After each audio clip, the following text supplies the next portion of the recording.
আমি যাইতেছি গা। ভালো থাকো বন্ধু।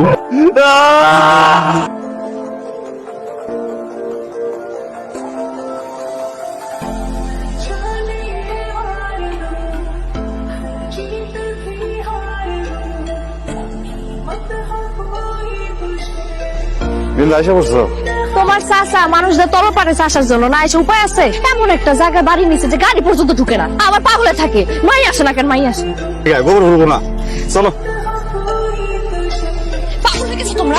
আমি গ্রামে আসতেই চাই না মা, আর ওইদিকে তোমার গ্রামের একটা ছেলের সাথে আমার বিয়ে ঠিক করে ফেলছো। আবার মানি মানে যার গা থেকে না গরুর গন্ধ আসে। তোর এই স্বভাবের কারণেই তো তোর আব্বা এই সিদ্ধান্ত নিচ্ছে।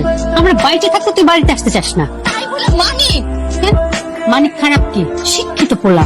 শহরে থাকে একটা মেয়ে, আম্মা আমার সাথে মানিকে কোন দিক দেওয়া যায়? আমি কিন্তু তোমাদের কারো কথা শুনবো না। তোমরা যদি তারপর আমাকে জোর করছো না, আমি কিন্তু বিষ খাবো। আমার বিষ খাবা?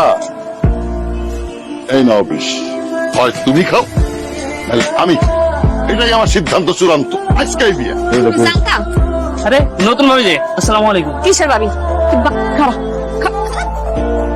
সত্যি করে কত আমারে তুমি সবকিছু জানতা না? এই জন্য তো রাস্তায় দাঁড়াচ্ছিল গরু নিয়ে, না আমার জন্য? আসলে কিছু জানতাম না আমি, চাচা কালকে কইছে একবার খালি। এই যে তোর লোক আমার কখনো যায় না, এটা তো ঠিকই কথা কইছো, এটা তো জানো। আমার তুমি